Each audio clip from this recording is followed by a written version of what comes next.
Hello, it's Gabby here for you. Before we jump onto this week's podcast, I just want to let you know about 2 ways that you can work with me. First of all, I do one-to-one coaching and I do that via Zoom, so we can jump on a Zoom call at a time to suit you.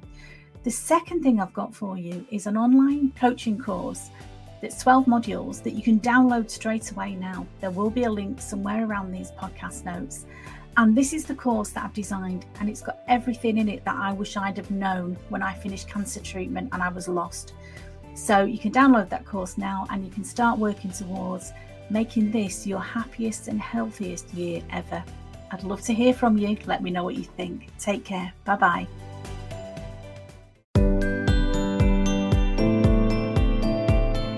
Hello, it's Gabby here for you, and I hope this finds you well. This week's podcast, I'm going to be talking about a subject that comes up a lot for people that I'm working with. And so it's something I've worked on a lot in my life, and that is, what is radical self-care? Self-care, why is it so important? And if you're not used to caring for yourself, how do you start and how do you go about that? So I really think for a lot of women that I'm working with, radical self-care is really something that they're not used to at all. In many walks of life, being a mother, being an employee, being a sister, whatever your background is, quite often we are used to putting other people first. And it can feel really alien at first about self-care. Oh, is that not a little bit self-indulgent? Is that not a bit something that I shouldn't be doing? I'm not sure if I'm comfortable with that. But I'm here to tell you my personal experience, the experience of people that I work with, is that self-care and loving yourself and caring for yourself is part of the path to total happiness and healthy living. And for me, it's been crucial, that step of moving from somebody who, from a small child really, thinking that self-care was something that wasn't quite nice, something that wasn't quite the good thing to do. I've moved away from that now into thinking that self-care is part of my wellness plan, and I'm happy to share what I've learned. And then I'm going to share a few things of how do you start? How do you start if this is a new habit for you? So for me, as I say, I was very used when I was a small child by people around me, and probably they might have been doing this with all good intentions. They wanted me to be a good girl. They didn't want me to be arrogant or too full of myself, because I was told that was a sin, to be totally selfish. And so from a very small child, I was really aware of that critical voice of everybody, it seemed, telling me what I was doing wrong, whether it's my parents, wider family, whether it was teachers, whether it's other people in society, for whatever reason, making me feel, as I did then, that I was wrong, that there was something wrong with me. And so I've learned over the years that I am as good as anybody else, not above anybody, not below anybody, but I am as good as anybody else. But when you're used to hearing that little critical voice, it's quite hard sometimes to switch it off. So I'm here to tell you that radical self-care is not just about having a bubble bath and a herbal tea, although those are nice things to do for yourself. It's much more than that. It's the way that you talk to yourself. And we all do it. We all have that little voice inside of our heads. And sometimes it's replaying things that other people have said to us that are quite critical. And sometimes that little critical voice is the words that you need to let go of, and you need to put them in their place. And I know myself, when I was in some of my very busy jobs, I might have done 10 things in the day. And one of the things that I did wasn't very good, or, for whatever reason, it went wrong or I made a mistake. But that would be the thing that I would remember and carry around with me. Oh, remember when you did that thing wrong? Oh, remember when you made that mistake? But all the good things that I'd done, and all the great things that I'd done, and all the things that I'd accomplished, kind of took that for granted. So I'm really conscious of that now, to put things in perspective is what I'm going to say.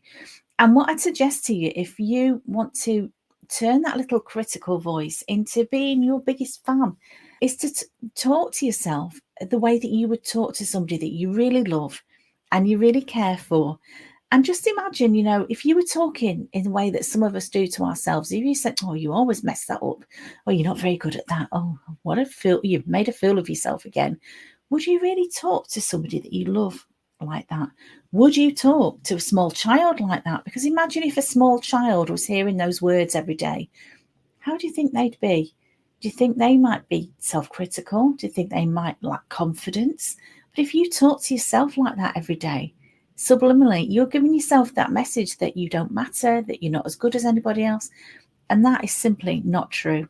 Okay, so one of the biggest things you can do for yourself to increase your happiness is think about the way that you talk to yourself. Think about the way that you would speak to somebody that you love. You'd talk kindly to them. You would talk kindly to them, wouldn't you? You'd show them some compassion. You'd accept sometimes they might mess up, they might make a mistake.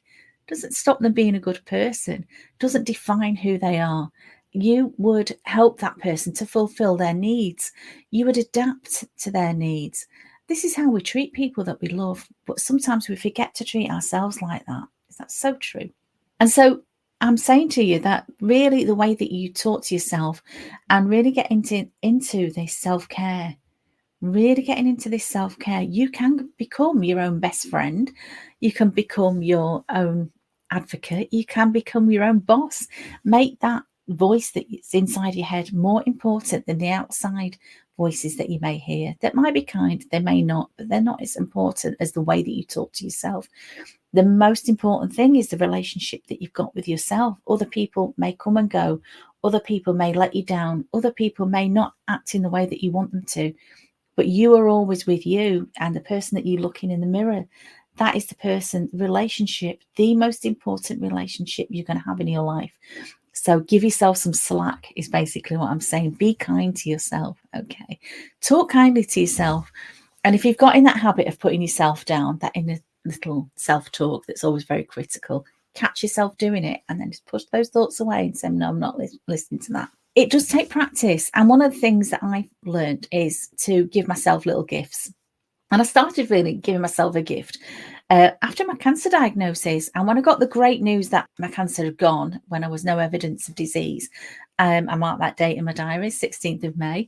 And every year now on that date, particularly, I will remember to go out and buy myself a present. It doesn't have to be something expensive. It can be a little piece of silver jewelry. It doesn't have to be. Or if it's something really self-indulgent that I might not buy every week, but something that's a real treat. A beautiful body cream or some really nice bath salts or something like that, something that's a little bit of a treat. And the other thing that I started to do, it was my birthday recently, and I was very lucky. I got 2 beautiful bouquets, really unexpected, delivered to my house.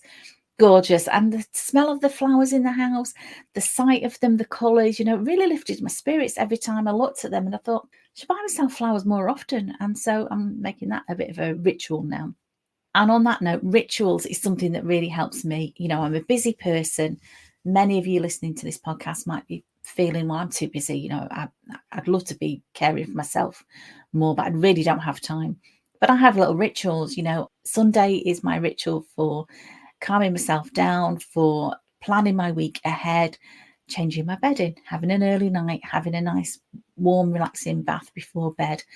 That's my ritual. And another ritual that I like to have is Wednesdays, is when I do some self-care for myself.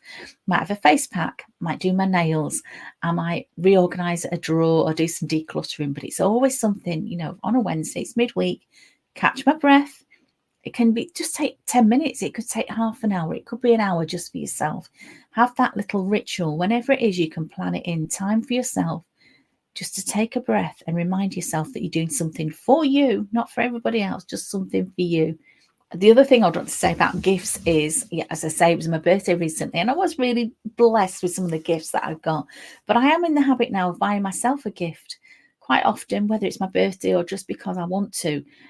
And when I get a gift on my birthday or whenever else, that's a bonus. Somebody else has bought me something. That's an absolute bonus. So I never get in the thing of feeling disappointed with the gifts that I've got, because I'm very fortunate. I am in the position where I can buy things for myself, and that's great. And then other things that I get are just a beautiful bonus. But think about how special it makes you feel if somebody says, oh, I saw this and I thought of you. I thought you'd like this. Why not do that for yourself? Because you know you better than anybody else.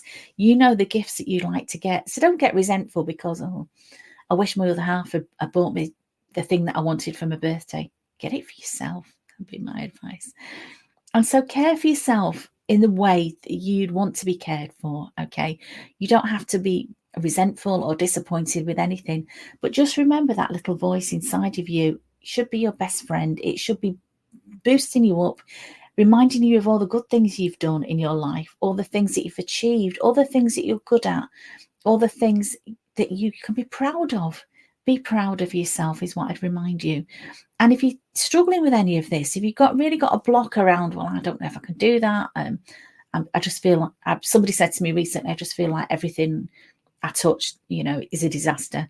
Everything that is in my life is going wrong. That's how it feels at the minute. And if you feel like that, you need to talk to somebody. Coaching could help with that. Coaching can help you get rid of those mindset blocks. And that is something that I help people with. So if you're interested in that and you want to talk about that, you know where I am. Reach out to me, book a call with me. I'd love to have a chat with you. But remember, once you become your own best friend, you will always have that best friend in life. No matter what life throws at you, you will be able to deal with it, because your own best friend, you know that you're there for you. Yeah. And your health and your happiness depend on you being there for yourself. So thank you so much for listening. Hope that makes sense. And think about what you're going to do. Could be a little thing, could be a big thing. What are you going to do for yourself this week to really increase your self-care? Because, my darling, as the L'Oreal advert used to say, you're worth it.